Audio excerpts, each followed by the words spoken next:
अरविंद भास्कर, जिन्होंने कि अपने मदर की रिटायरमेंट पर उनको एक चंद्रमा पर प्लॉट खरीद के गिफ्ट किया है।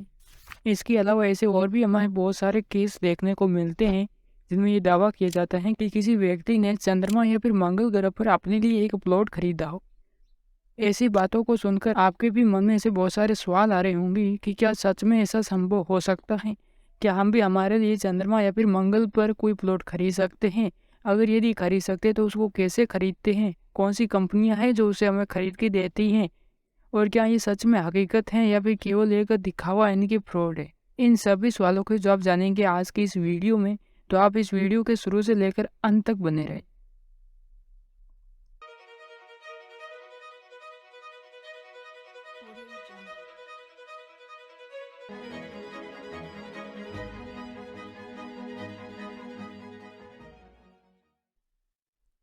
सबसे पहला प्रश्न जो आपके मन में आता है वो ये आता है कि क्या हम वहाँ पर कोई प्लॉट खरीद भी सकते हैं, यानी कि पृथ्वी की बाहर अंतरिक्ष की किसी भी ग्रह पर क्या हम हमारे लिए कोई जगह ले सकते हैं? देखिए, इसका जवाब जानने से पहले हम एक डॉक्यूमेंट के बारे में जानेंगे। 10 अक्टूबर 1967 को द आउटर स्पेस ट्रीटी नाम से एक संधि होती है।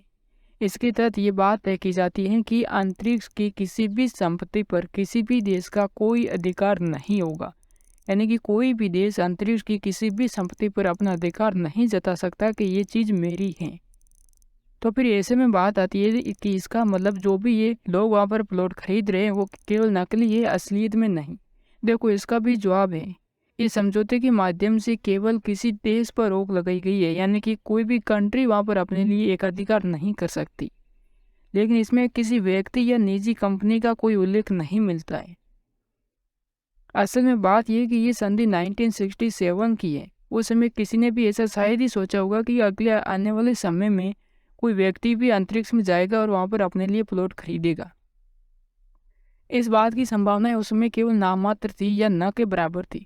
इसलिए इस संधि में किसी भी व्यक्ति या निजी कंपनी का कोई जिक्र नहीं किया है, केवल एक कंट्री बेस्ड नाम दिया है कि कोई भी देश अंतरिक्ष में किसी भी संपत्ति पर अपना अधिकार नहीं जताएगा।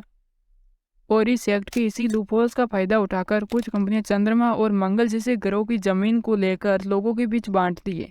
उनका ये मानना है कि हमें यहाँ की अथॉरिटी है और आप हमसे कांटेक्ट करके ये ज़मीन खरीद सकते हैं। उस ज़मीन को खरीदने के बाद आपको ये सर्टिफिकेट भी दिया जाता है। तो सबसे पहले हम इस पूरे प्रोसेस को जानते हैं कि आखिर कैसे ये कंपनी हमें ये सुविधा देती है कि आप चंद्रमा पर प्लॉट खरीद सकते हैं। देखिए, इसके लिए कुछ वेबसाइट्स है जैसे कि lunarindia.com या फिर lunarregistry.com। अगर यदि आप इसमें इंटरेस्ट है तो link in description. In website पर विजिट करने के बाद हमें मून पर लैंड को बाय करने का एक ऑप्शन मिलता है। इस ऑप्शन पर क्लिक करने के बाद ये हमें पूछता है कि आप मून की किस जगह पर अपना प्लॉट खरीदना चाहते हैं। आपको बता दूं कि इन वेबसाइट ने चंद्रमा को अलग अलग भागों में बांट रखा है। इन अलग अलग पार्ट के अलग अलग नाम हैं और यहाँ पर प्लॉट खरीदने की कीमत भी अलग अलग होती है, जैसे कि sea of Muscovy, bay of rainbow, lake of dream.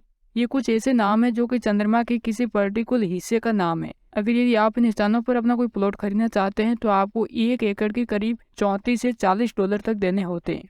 अगर यदि इसे हम इंडियन करेंसी में कन्वर्ट करें तो ये करीब 2500 से 3000 के बीच होंगे। आपको बता दें कि ये पूरी डील ऑनलाइन होती है। आप यहाँ पर पेमेंट डॉलर, यूरो या फिर किसी क्रिप्टो करेंसी के माध्यम से कर सकते हैं। एक बार पेमेंट होने के 48 घंटे पश्चात आपको ईमेल पर उस ज़मीन का एक सर्टिफिकेट और साथ में उसकी तस्वीर भी आपको मिलेगी। आप ऑनलाइन अधिकतम 10 एकड़ तक की ज़मीन को खरीद सकते हैं। अगर यदि इसे ज़्यादा की खरीदनी है तो आपको इनके हेडक्वार्टर विजिट करना होगा जो कि अमेरिका के कैलिफोर्निया में स्थित हैं। और 500 एकड़ या उससे अधिक की ज़मीन खरीदने पर आपको पेमेंट करने में EMI की भी सुविधा मिलती है। लेकिन इन सब के अलावा इस साइट पर एक और ऑप्शन आपको मिलता है और वो है किसी को गिफ्ट करना, यानी कि आप यहाँ पर कोई प्लॉट खरीद कर किसी को बर्थडे, एनिवर्सरी या फिर किसी स्पेशल इवेंट पर उस पर्टिकुलर व्यक्ति को आप वो गिफ्ट भी कर सकते हैं। इंडिया में चंद्रमा पर इस प्रकार से ज़मीन खरीदने की शुरुआत सन 2002 से हुई, जब सन 2002 में राजीव बागड़ी नाम के एक व्यक्ति ने चंद्रमा पर अपने लिए ज़मीन खरीदी थी। उसके बाद साल 2006 में ललित मोहता नाम के एक व्यक्ति ने भी चंद्रमा पर ज़मीन खरीदी थी। इनका मानना था कि अगले आने वाले समय में कुछ ऐसी टेक्नोलॉजी आएगी जिनकी सहायता से हम चंद्रमा जैसे उपग्रह पर भी जीवन यापन कर सकेंगे। इसके लिए ये अपने अगली आने वाली पीढ़ियों को एक तोहफा देना चाहते थे। इसके बाद से ऐसे बहुत सारे हमें केस देखने को मिलते हैं जिनमें लोग चंद्रमा या मंगल ग्रह पर अपने लिए प्लॉट खरीदते हैं। और लास्ट में अब ये एक सवाल आता है कि क्या ये हकीकत में है, यानी कि क्या सच में हम वहाँ पर ज़मीन खरीद सकते हैं और जो खरीदेंगे वो ज़मीन हमारी होगी। तो आपको बता दें कि ऐसा कोई एक्ट नहीं है जो कि आपको अंतरिक्ष की किसी संपत्ति पर अधिकार जताने का हक देता हो। यानी कि ये जो ज़मीन आप वहाँ पर खरीदेंगे ये किसी एक्ट के अधीन नहीं है।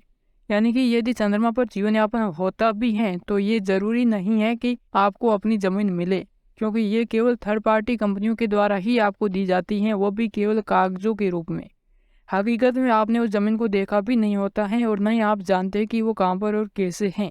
और अगर यदि आप पृथ्वी पर भी कोई ज़मीन खरीदना चाहते हैं तो आप जानते हैं कि उनके लिए अलग अलग कानून होते हैं। उसी तरह यदि अंतरिक्ष पर भी कोई आपको ज़मीन खरीदनी है तो उसके लिए अलग अलग कानून होते हैं, लेकिन अभी तक ये सुविधा नहीं है।